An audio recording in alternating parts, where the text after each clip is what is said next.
এই যে জার্নি, এই যে আমাদের আসা যাওয়া জার্নি যেটাকে আমরা বলি, এখান থেকে বোম্বে গেলাম, আবার বোম্বে থেকে বাড়ি। আমার বাড়ি কলকাতায়, আমি বোম্বে গেলাম বেড়াতে, 2-4 দিন বেরিয়ে চলে আবার আমি কলকাতায় ফিরে আসলাম। কেন না, কলকাতাতে আমার বাড়ি। তো সেরকম আমরা এই যে বহু জন্মানি গতিতানি, বহু বহু জন্ম পার করতে করতে করতে করতে চলছি। পোকামাকড়, কীট পতঙ্গ, জন্তু জানোয়ার সব হতে হতে আমার জার্নি চলছে, ভ্রমণ ভ্রমণ।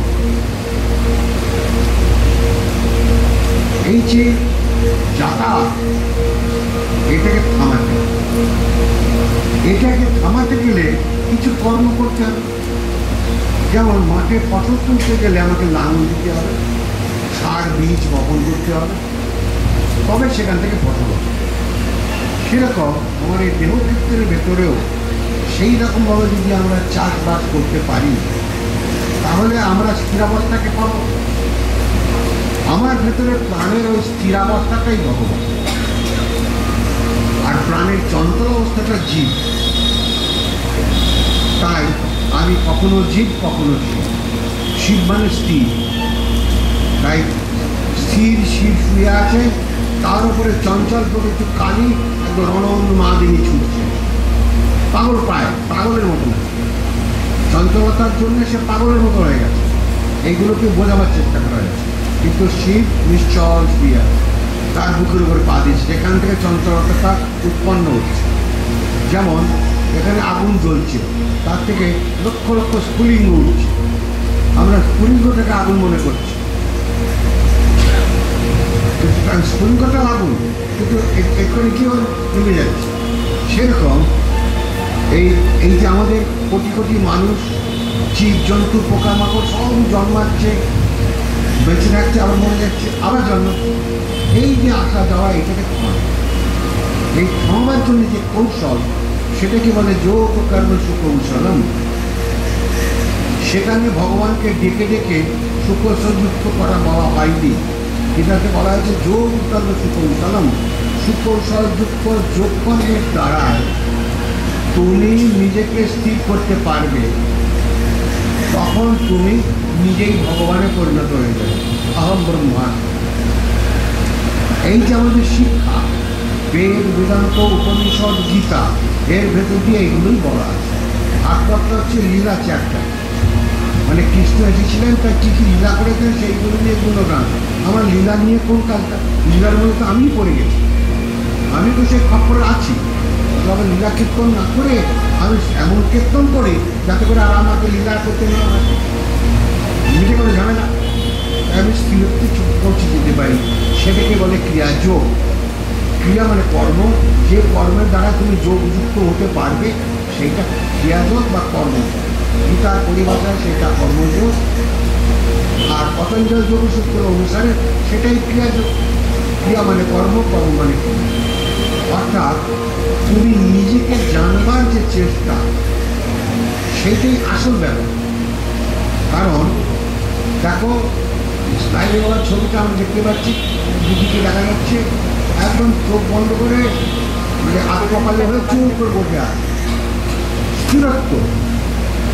রাম আর কৃষ্ণ দেখো চঞ্চল, এই জন্য ক্ষত্রিয়, কিন্তু চঞ্চলতা থেকে স্থিরত্ব পাওয়ার চেষ্টা করছেন। রামও চেষ্টা করছেন, কৃষ্ণও চেষ্টা করছেন, কিন্তু চেষ্টা করতে করতে যখন স্থির হয়ে গেলেন, তখন শ্যামাচরণ হয়ে গেলেন। সেটি কি হলো? ব্রহ্ম শ্যামাচরণ। রাম মানে আত্মারাম, কৃষ্ণ মানে প্রাণ কৃষ্ণ। তাহলে ওই দশরথ পুত্র রাম জন্মেছিল, আবার মরে গেছে, কিন্তু আত্মারাম কোনোদিন মরবে না। তেমনি দেবকীনন্দন কৃষ্ণ, যাকে প্রাণকৃষ্ণ বলা হয়, সে জন্মেছিল, মরে গেছে, কিন্তু প্রাণকৃষ্ণ কখনো মরবে না, তার মৃত্যুই নেই, জন্মই নেই, তার মৃত্যু করতে গেল। সেই জন্য ওগুলো হচ্ছে দেখানো। তাই দেখো, তিনজনেরই গায়ের চামড়ার রং নীল, নীল মানে আকাশের রং, অনন্ত। এই আমার মাথার উপর যে আকাশটা আছে, এটা সীমাহীন, এটা যে কত উঁচু কেউ জানে না। সেদিন কাগজে দেখলাম যে একটা গ্রহ, বিশাল একটা গ্রহ আমাদের পৃথিবীর থেকে 1 লক্ষ মাইল দূর থেকে একদম ভয় ভয় করে ছুটে চলে গেছে। যদি ওটা পৃথিবীতে আঘাত মারত তাহলে আধখানা পৃথিবীর চূর্ণ হয়ে যেত। তো এই অনন্তের মধ্যে এরকম দিন রাত ছুটে বেড়াচ্ছে। বৈজ্ঞানিক আবিষ্কার করে বলেছে এই পৃথিবীতে এইভাবে গত কয়েক কোটি বছর আগে একটা উপগ্রহ এসে ধাক্কা মেরেছে, তার থেকে একটা প্রলয় কাণ্ড হয়ে গেছে। আবার নতুন করে পৃথিবীটা কিন্তু নষ্ট হচ্ছে, পরিবর্তন হচ্ছে। সেই জন্য এখন সামনে আমাদের যে কলিযুগের শেষ আর সত্যযুগের শুরু, এই সময় একটা ম্যাসাকারের সময় আসছে। কি হবে ভগবান জানে, আর দুনিয়া সে বলবে, সে বুঝে নেবে তার সৃষ্টি। কাজে আমরা থাকতেও পারি, বেঁচে নাও থাকতে পারি, কিন্তু এমন কাজ করে যাব যেটা আর যাতে জন্মাতে না। এই পৃথিবীতে আমরা যখন জন্মাই তখন মা মা কাঁদতে কাঁদতে, সেখানে আমি হাসি পাবো কোথায়? এই পৃথিবীতে আসা মানে তো কান্নার সঙ্গে সম্পর্ক, সেখানে সুখ নাই।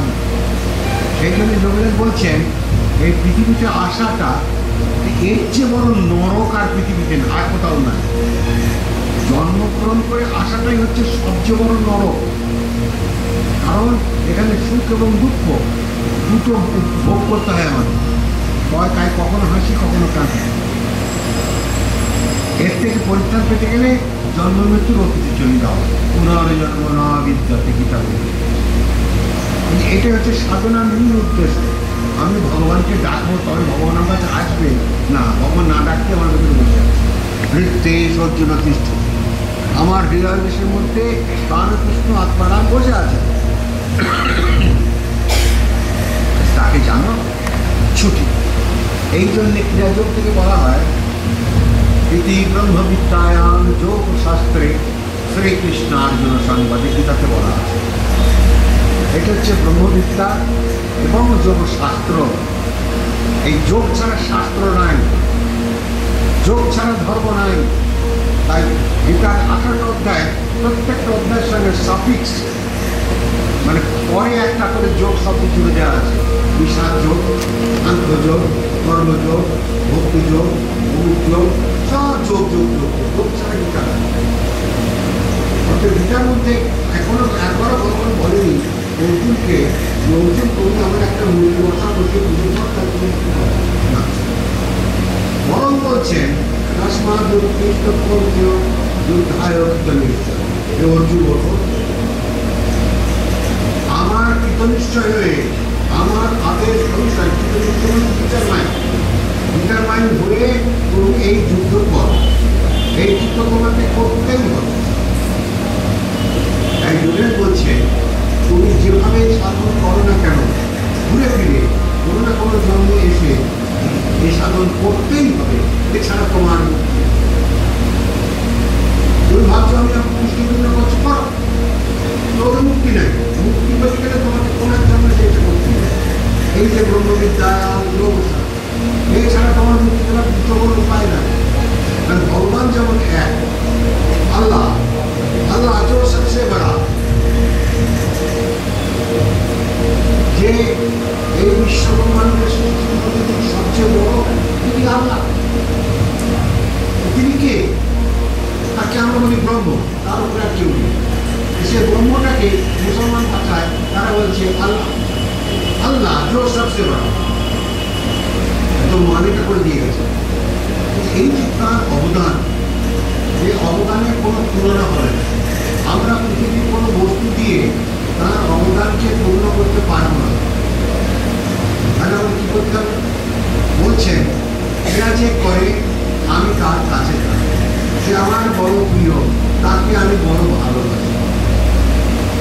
অতএব এই ক্রিয়া আমাদের করতেই, এই জন্মে করি, আগামী জন্মে করি, তারপরের জন্মে করি, করতেই হবে, এছাড়া তোমার মুক্তি না। তাই যারা নতুন এসেছ তাদের আমি বলবো ইতিমধ্যে তোমরা তার যেটা জীবনী গ্রন্থ পুরাণ বইটা একটু পড়ে নাও। মুখে আমি কত কথা বলবো, বইয়ের মধ্যে অনেক চিন্তা ভাবনা সবগুলো বই লেখা থাকে। এটা করলে তোমাদের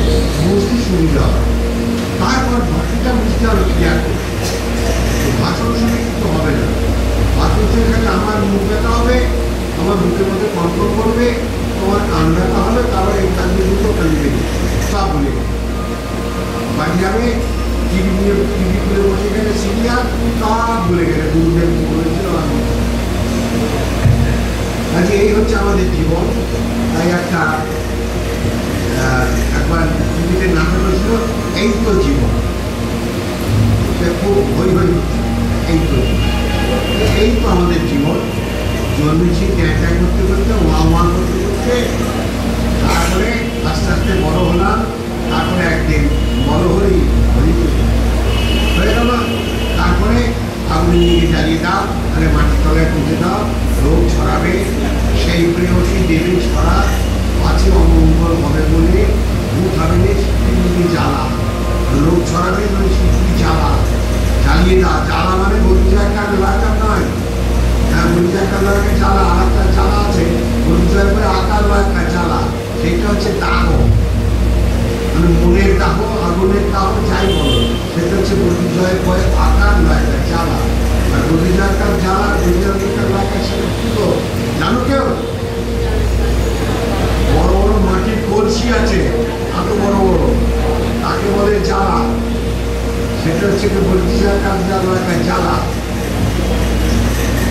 এই বানানের মধ্যে সব ব্যবস্থা করা আছে, সেটা আমাদের মনে রাখতে হবে। এই যে কিতাব জ্বালা, এর থেকে আমাদের বাঁচতে গেলে আর নান্য করো আর না করো, তোমাকে করতেই বাধ্য করে দেবে তোমাকে। তাই গীতাতে বলছে তুমি সাধন করো আর না করো অর্জুন, প্রকৃতি তোমাকে অবশ ভাবে করিয়ে নেবে, তোমার অজান্তিতে তোমাকে করিয়ে নেবে। কাজে তুমি প্রকৃতির উপরে হাল ছেড়ে না দিয়ে নিজের হাতে লাঙলের